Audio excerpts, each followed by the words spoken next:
கேரளால பிஜேபி வந்து மிகப்பெரிய அளவுல வந்து திருவனந்தபுரத்துல வந்து நம்ம பிஜேபி வளர்ச்சி கேரளால வளர்ந்துருக்கு அப்படின்னு சொல்றாங்க. நானும் தொலைக்காட்சியில பார்த்தேன். இப்ப ஆளுகிற கம்யூனிஸ்ட் கூட்டணிக்கு எதிராக காங்கிரஸ் கூட்டணி நிறைய மாநகராட்சி மற்றும் அந்த தேர்தலில் வெற்றி பெற்றிருக்காங்க. திருவனந்தபுரம் நகராட்சியில பாரதிய ஜனதா கட்சி வெற்றி பெற்றிருக்கிறது.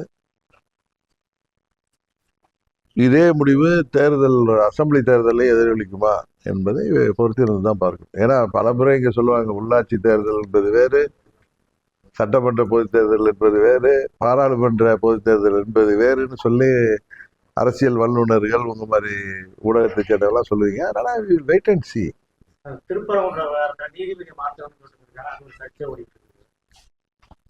எங்க இதுல இம்பீச்மெண்ட் கொண்டு வர்ற, அதாவது ஒரு எனக்கு தெரிந்தவரை ஒரு நீதி அரசன் மீது ஊழல் குற்றச்சாட்டுகள், கரப்ஷன் சார்ஜஸ், அது மாதிரி டிஸ்ப்ரொபோர்ஷனேட் வெல்த், அதே மாதிரி குற்றச்சாட்டுகள் இருந்தாதான் இம்பீச்மெண்ட் கொண்டு வருவாங்க.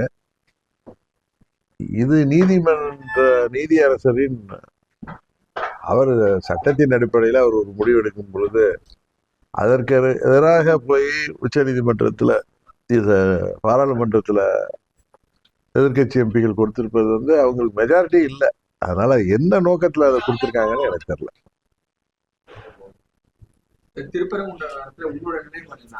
நான் பலமுறை சொல்லிட்டேன், அரசியல கடவுளின் பெயராலோ மதத்தின் பெயராலோ ஜாதியின் பெயராலோ நாங்கள் உட்பட எந்த ஒரு அரசியல் கட்சியோ அல்லது அமைப்போ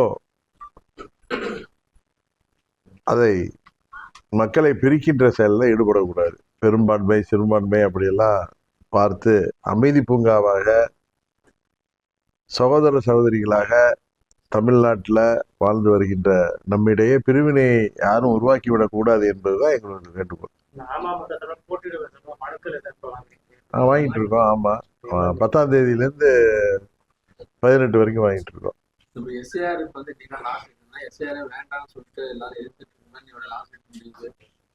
எல்லாரும் ஃபார்ம்ஸ் எல்லாம் யாரெல்லாம் எதுக்குறாங்களோ அவங்க கூட அவங்க நிர்வாகிகள் தெருவா போய் அதை படியை சரியாக தான் செஞ்சுட்டு இருக்காங்க. எஸ்ஐஆர் வேண்டாம் என்று சொல்வது தவறு. ஏன்னா 52லேருந்து 2004 வரை பல முறை 8 முறைன்னு நினைக்கிற எஸ்ஐஆர் நடத்தப்பட்டிருக்கிறது. பீகார்ல நடந்ததுல நிறைய குற்றச்சாட்டுகள் வந்தது. தமிழ்நாட்டில் யாருக்கெல்லாம் வாக்குரிமை இருக்குதோ அது நீக்கப்பட்டு விடக்கூடாது. இறந்தவர்கள் வாக்கு, இரட்டை வாக்குரிமை இதெல்லாம் நீக்கப்பட வேண்டும். ஒரு சரியான வாக்காளர் பட்டியல் தயார்படுத்தப்பட வேண்டும் என்பதுதான் எங்களுடைய நினைப்பாடு. தேர்தலை முன்னிறுத்தி பாஜகவோட தலைவர்கள் அடுத்தடுத்து தமிழகம் வர்றதாக தகவல் இருக்கு. அது எந்த அளவுக்கு அவங்களுக்கு சப்போர்ட் பண்ணுமா?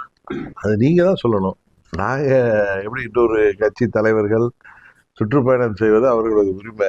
அது எப்பொழுது எனக்கு தெரிஞ்சு 89 தேர்தலில் அம்மா ஜேஎன்இ அணிக்கிறப்ப காங்கிரஸ் சார்பாக ஐயா மூப்பனார் அவர்கள் ராஜீவ்காந்தி அவர்களை பல முறை அழைத்து வந்திருக்கிறார்.